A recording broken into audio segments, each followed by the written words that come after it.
Good morning.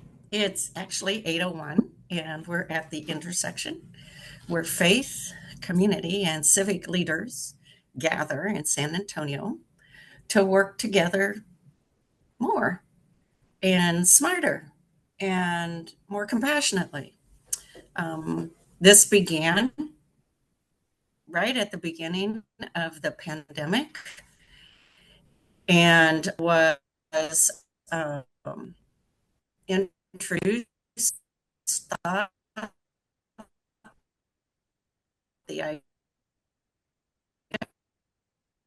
by our mayor that we're going to be meeting with this morning. Um, what could be done in those ways? So we're kind of, celebrating that we've been doing this since then, every Thursday except Thursday. So we didn't meet then, but pretty faithfully every Thursday since the beginning of the pandemic. Um, we start with a few minutes of announcements just to give as many of us a possibility to sign in as possible. And so, some announcements. Don't forget to vote. We're in runoff. This Saturday is the day to vote. And so, if you haven't already, vote and please tell everybody else to go vote. This council will swear in on June 18th, which is a Wednesday. Before the swearing in, there will be the blessing that happens historically here in San Antonio with our council and mayor when they take office. That's at 3 o'clock on Wednesday, the 18th, at San Fernando Cathedral. As many faith and community leaders and folks to come and be there, showing strength to our new council and mayor. They will be sworn in then after that, and the next day, Juneteenth, will be their first day in office and in meeting together. So that's on our horizon. Um, Tonight, and so Martha Ann was wondering how many people were going, but tonight is the second annual Interfaith Summit San Antonio. We met obviously for the first time last year. We've met many times as an interfaith community, but as an official summit, we did that last summer. And since then, we've really been working together strategically to see how we can take all the work that's culminated in these last 8 years that our mayor's in office. And so that keeps moving. That community work, that mutuality, that connectivity, that it keeps working. And so this is the annual one. The work that we've done in this past year will be highlighted, but we're also going to be hearing from a panel of younger people about how compassion is the antidote to nationalism. And that panel from various faith traditions, Christian, Jewish, Muslim, and Native American spirituality, that panel will be facilitated by our mayor tonight. So, it's the mayoral bookends today. We can begin at 8 o'clock and we can, finish at 8 o'clock tonight with our mayor in leadership and conversation. So we've had a really great response in terms of people coming tonight. We have over 200 registrations. Keep inviting people, though. We always know that a few people don't show up. Just come. It's no cost, open to the public. The doors open at the Whitley Event Center at Oblate at 6:30, and the event begins at 7 promptly. So now to do the drum roll for Martha Ann, how many people plan to go tonight? So either raise your physical hand or raise your computerized techno hand, whatever we call that. Look at that, John Garland's coming. We got people. But listen, the mayor is here, and I think you better go right into listening to him. Do you think we should? Uh-huh. Uh-huh. So, good morning, Mayor. Hey, everybody, great to be with you. I didn't want to break tradition and be right on time, so I came in a couple minutes late. You didn't want to be that mayor, right? Yeah, To break tradition, like you haven't broken a lot of traditions, and thank you for that. Some that really needed some help, right? Some oomph. So I already did, Mayor, our review kind of these 8 years, and even how this intersection began during the pandemic, and it actually began when you said, I think we need to get faith leaders together for a day on Zoom for their insights. Well, that was my first 12-hour Zoom call. And I said back to you, I'm not doing that again. I can't sit for 12 hours. But it produced this once a week gathering. So smart. I think it's yeah, smart. Thank you for that. Um, and thank you for being here. We have, oh, as we always have been at the intersection, but really this year, we've been really looking at compassion, what it is on the ground, how we've been practicing it. And I will tell you, almost every time in one way or another, those conversations have ended with, but how are policies formed with compassion in mind? And that question, that's not only local, I hear that on a national and international way too. How do our civic leaders take compassion and put that into policy? So that's why we're here this morning, because you're the expert. You've been practicing that for 8 years, almost exactly. The charter resolution was passed June 2017, so we're almost there. So, if you could share with us what that experience has been like, any steps in terms of policy making and changing, and what yeah. compassion has done for our city. Sure. Well, thank you, first of all, and for being our shepherd through this process. And I do not claim, not even remotely, to be an expert in this. I think what you have done and what this initiative and what the people on this call have enabled our community to do is really understand compassion to be the essential human component to our DNA. Um, and so, in that sense, everybody on the call is an expert once we sort of unlock that as being the central component of how we interact with each other. And so, I guess to answer your question, um, it first starts with some intentionality. The most complex and challenging parts of this job, when they arise, um, I've found our best approach when we just sort of simplify things and really understand what our overall mission is. And I've been doing this long enough to sort of see what the universal thread to all of our different policies and planning and actions are at the local, state, and federal and global level. And that is, you know, essentially to live together in a community and help each other reach our potential. And so when I think about what is the fundamental component to public policy, it is that essence of compassion. It's the ability to understand what the problems are in the community and work together to address them. And that sounds academic, um, but I think in the most complex, challenging, loud, confusing moments that I've experienced on city council and in the mayor's office, when we sort of break it down along those lines, the answers sort of become self-evident. Um, and we can talk about things related to just rote city policy, like the focus on the basics, housing policy, making sure that people have food to eat and a place to go when they get sick. But it also works for things like how we tackle our role in the immigration space, our role in public safety, our role in the political environment. So to me, that's the best way I can articulate an answer to your question is just sort of getting back to the roots of what our job is to do. Our job is here as public servants, and that is to center ourselves on this notion of compassion. And all of you on the call have been through classes, have been through our compassion training. We understand compassion to be practiced, treating people the way they want to be treated, or the way you would want to be treated, and not treating people the way you wouldn't want to be treated. So, reciprocity in our actions.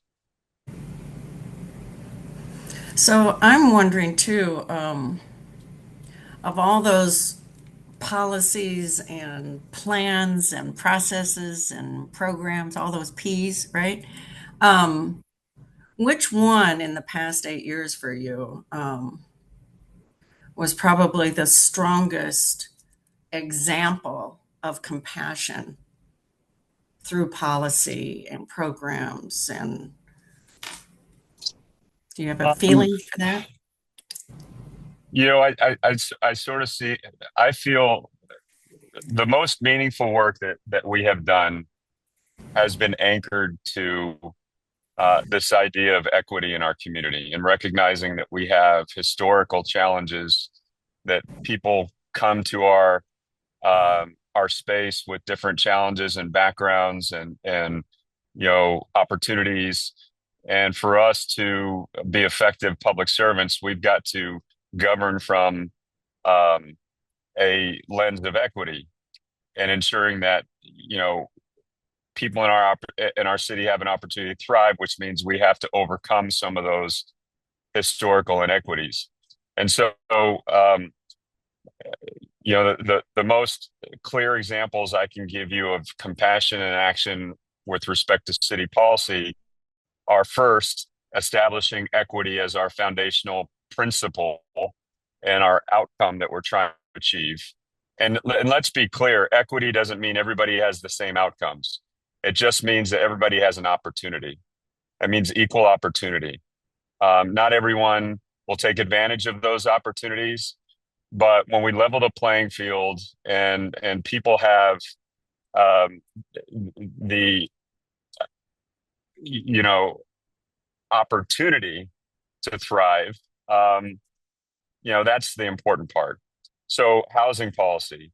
I would also say the work that we're doing in transportation, to ensure that you don't need to necessarily have to own an automobile to get to your child's school, or to get to your job, or to go to the grocery store.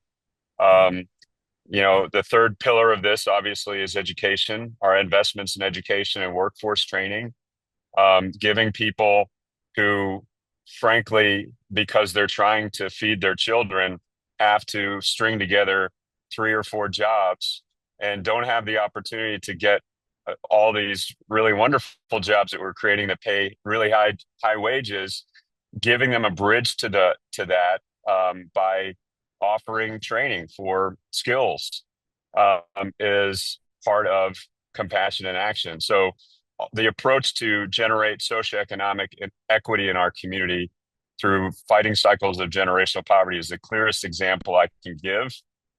But, when it comes to the outside looking in, I would say the work that we do in the immigration space and how we handle refugees in our community, knowing full well that we don't have authorities that we would love to have to change the environment, change the situation, and change the desperation by which people come here. But we do have an opportunity and an obligation, frankly, to control how we treat people when they do get here.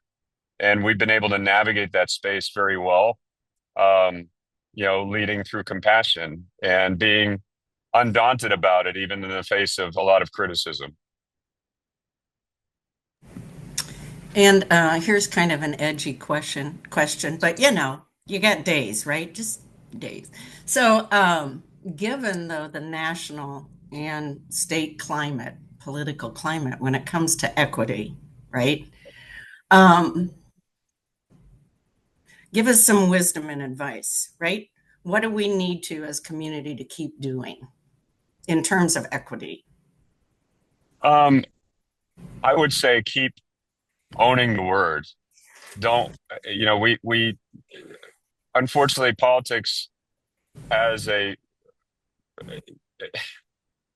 it's all the accumulation and pursuit of power, and power also is in who owns the language. And unfortunately, some of our words that are most important to us have been co-opted, and so there's this negative connotation maybe on some of these really foundational principles, including where we derive the strength of our city and frankly the strength of our nation, which is our diversity. Not just diversity of culture and background, but diversity of thought, diversity of politics, diversity of faith, traditions, and the fact that through that diversity, when you figure out how to live together in a community, like San Antonio does, you become stronger. You become more enriched. Um, it's. I'm not a chemist, but I understand that if you create concrete out of the same particular fiber, and don't have other elements mixed into it, it's very brittle and doesn't hold. And so, concrete scientists have a really have a tremendous amount of expertise in how to bring diversity together to work to create bonds that are strong and unbreakable. It's the same thing with communities, and that's the strength of diversity. Inclusion. What does that word mean? It means that everybody has a seat at the table. It means that we consider everyone in our community, and who doesn't want that? You know, who doesn't want that? What's the opposite of that? We don't do a good job of um, clapping back a little bit on how those words have been co-opted. Inclusion is an incredible word. Ask Gordon Hartman. He helped us proclaim the city to be Inclusion City, and that's a great thing. And then when it comes to equity, I think I've explained it. It's a little bit harder. Equity is not meaning guaranteeing everybody the same stuff and the same outcomes, but it does mean that if you can't see, we're going to have someone read it to you, so at least you can be included in the process. If you can't hear, we're going to have it signed to you, so at least you can be included in the process. And why is that a bad thing? That's equity. It's allowing people to engage. It's allowing people to have an opportunity to participate. Doesn't mean everybody's going to take advantage of it, but at least we provide a playing field in which everybody can be included. So I think we just have to own those words and not let other people define them for us. And it's the same fight against misinformation. Mm-hmm. Yeah, no one can take the words from us, right? They can co-opt it, but No, we can, right. no one can take them from us, but we can give them away, which we've done a bad job of doing. Right. Just because it says I just read an article recently on toxic empathy. And I was like, what? How do we put those two words together? In fact, we've got a couple people who are with us today who don't live in San Antonio or Texas. One asked if you ever use empathy and compassion when you're talking about policies and doing your work. And I'll let you answer, but we already know as San Antonians that you do use those words while you Yeah. work. Well, and we should use the words also, especially in government, the space. We use all these acronyms and everything, and that allows people to sort of parody some of these concepts. And I think a lot of people that use DEI probably couldn't even tell you what the words are. So we should use the words. The words are important. Right. They even talk about, like, in compassion training, one of the first steps that we do that deletes compassion are labels and acronyms. Yeah. Because every time we take words and we place them on people as labels, then Yeah. suddenly they're not as human. Well, Or and they, so, yeah. yeah. And let me say something probably that may or may not be received well, but that also goes to Democrat and Republican. Exactly. Exactly. So I've got lots of questions and thoughts, but and I know that we only have till 8:30 with you today because you have city council, and I want to give other people a chance to ask questions. Um, do we have questions or thoughts out there? I do know what the number one question is when it comes to you. You know what that question is, right? What are Um, you doing next? What are you doing I'm next? you probably read I'm going to teach a class at Trinity, which I'm really excited about, and that's sort of coming together in my head. Um, 2 days after I we swear in the new mayor and council, I'm going away on a meditative break. I'm calling it my 7 day sabbatical, and those are the only two plans I have.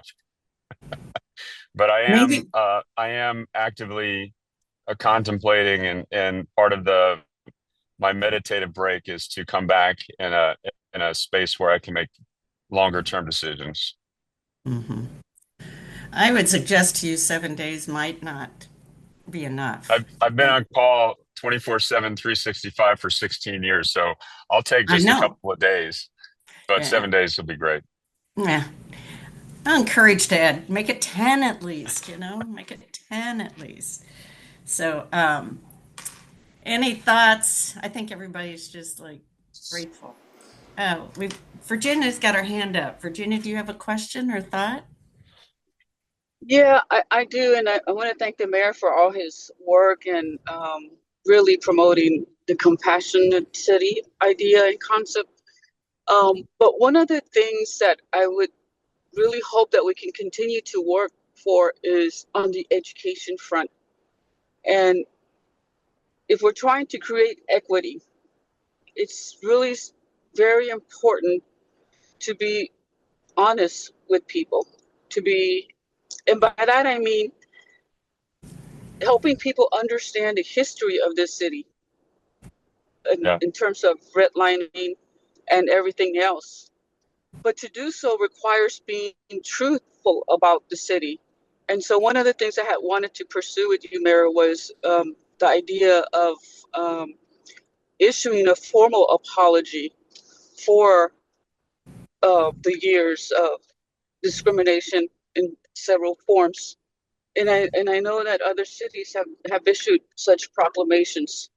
Um, and so I hope that maybe in the future we can work towards something like that. Because for me, if you're living in the West Side, and even for everybody really, like we provide these resources, these housing affordability, all these things that we do, not just because it's the right thing to do, but because we owe it to people. We owe them the truth. And so a formal apology would signify to people that this is why we do this. This is why we have workforce development. This is why we need more housing affordability. This is why we need better schools because of this history. And until people start understanding that history, then they really still are just kind of supporting the current system. And so we've done a lot of work in this city and all across the country, but especially in this city. But yet we still dominate the headlines in terms of poverty and all the other things that they always say about us. And so the question has to we have to ask the question is like we how do we make real like more progress, especially in those zip codes that we don't see the progress, we don't see the growth. yeah. Well, so I have a lot of reactions to what you're saying, Virginia. And first, on the overall essence of your question, I agree. Um, and I think honesty is really important. Um, and and I'm so frustrated by this because the honest truth is, um, you're right. The history, Rome wasn't built in a day. The consequences of generations of inequity, which at part of its root is redlining, but it's built on a lot of years after that as well, and just general normal ways of doing business, which contribute to the inequities. Um, the honest truth that we need to be clear with people is that it's not going to change overnight. It's going to take a commitment over the course of many generations to undo a lot of these things. And so this all began on a hot summer day in August, and I'll never forget it. And in fact, I'm writing, and hopefully you'll be able to read it next year. That this is just part of it. But on a B session on the council before we adopted our first budget, I asked Cheryl to put on the agenda a history of redlining in San Antonio and why we needed to address inequities through a commitment to an equity framework, an equity lens for the city. I leaned over to Councilman Saldana, who was sitting to my right, I believe. It was one of my first meetings as mayor. And I said, I think everything just changed in our city today after that presentation. And he said he agreed with me. And that was because we started the conversation about how we should plan our city and how we should allocate resources in our city by addressing the real hard truth of the history. So to that, I would say we have done that. I think we need to do more of it and explain why we got there. But I also think we need to be honest with people that it's not going to be next year. There's not a decision that we make at city council in a particular budget year that's going to undo all this. It's going to be generational commitments year after year, year after year. And it's going to require the commitment of future elected officials, this council, future councils, future mayors. And we're never going to be off the hook as voters, as citizens. And so I am upset that, those are still the dominant headlines, and we still badger ourselves about it around the council when we aren't honest with people and saying the game has changed. We have changed the way we are doing things in the city of San Antonio, and we are moving in a different direction. We have not even approached our ultimate destination and the zenith of equity in the city. But to say that we aren't now changing and moving in that direction, I think is dishonest. And so I get frustrated with people who are our advocates and who are on our side on this, who don't acknowledge that, because it also gives people the false expectation that there's something that we're not doing that we could do that would end it overnight. And that's how I feel. I'll just be candid with you about apologies that are given by governments. That will give people the impression that something has changed, and it hasn't. When I hear about, when I hear other communities doing that, I think about every time I've been yelled at by Erica for saying, "Stop apologizing to me, just do it." And I think the doing part is more important. We have to be clear about it. We should continue to do, but we should be honest with people that there's not a magic decision that we can make that's going to make all this go away. But we need to remind ourselves where we've been and where we're going, and remain committed to that and support the things that can continue to move us there. I mean, I think we can have a lot of debates about how fast we're moving in some areas. Those are good debates to have, and we have had them, and we've gotten better. On that note, from some of my current colleagues' input, but that's my long answer to a very clear and important question, Virginia. And we're going to have to draw this to a close because it's 8:30 and City Council Day. But in that closing, it also relates to how you and I have talked about community ownership. Yes, it is definitely up to our elected officials, our civic leaders, but it's not all up to them. And in fact, in terms of this long-term process of healing and becoming a stronger city, the role of community in that trajectory is essential, right? We got to own it there. It's the component. And so let me just say this. We have a lot of work to do because San Antonio's essential strength, in my opinion, has been our collaboration, our social cohesion, the fact that we are a community that has lived through and overcome conflict, and that has made us stronger together as a city. Politics rips away at that fabric, and we have a lot of work to do as a community, and this is the space to do it, the interfaith community, to bring people back together and remind them, who we are as San Antonians, what we're working together towards common cause, and get out of our tribes to do it. And so, it is community. Everything comes back to community. Everything I mentioned with respect to equity would have been impossible if we didn't have the community support.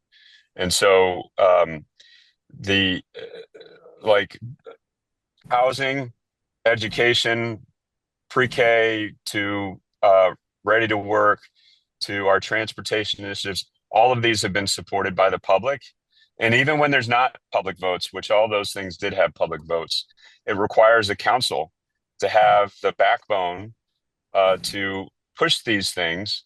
And that only comes through the support of their community. So it's going to require all of us to actively participate. There's not a moment where we can look away and just kind of let it go on autopilot, because that's when we start to regress. That's when people start to co-opt our words and our priorities.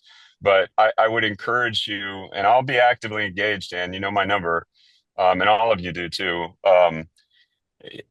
You have to, it's going to be even more important for this group and for, members of our community to, especially during transitions, to hold together this city and its priorities. You all become the drivers and the leaders to where, the next, 4, 8, 12, 16 years will go. And I think we all know where it needs to go. So I would encourage you to, this is a changing of the guard, but don't think it's a changing of the guard for you. It means that you all now take an even more important role in the space that we're about to go into. So thank you for being with us this morning and being our mayor. We have a thing that we do where I invite everybody to open up their microphones, and we have a cacophony of gratitude. And so I invite everybody to open your mics and just speak forth everything you want to say.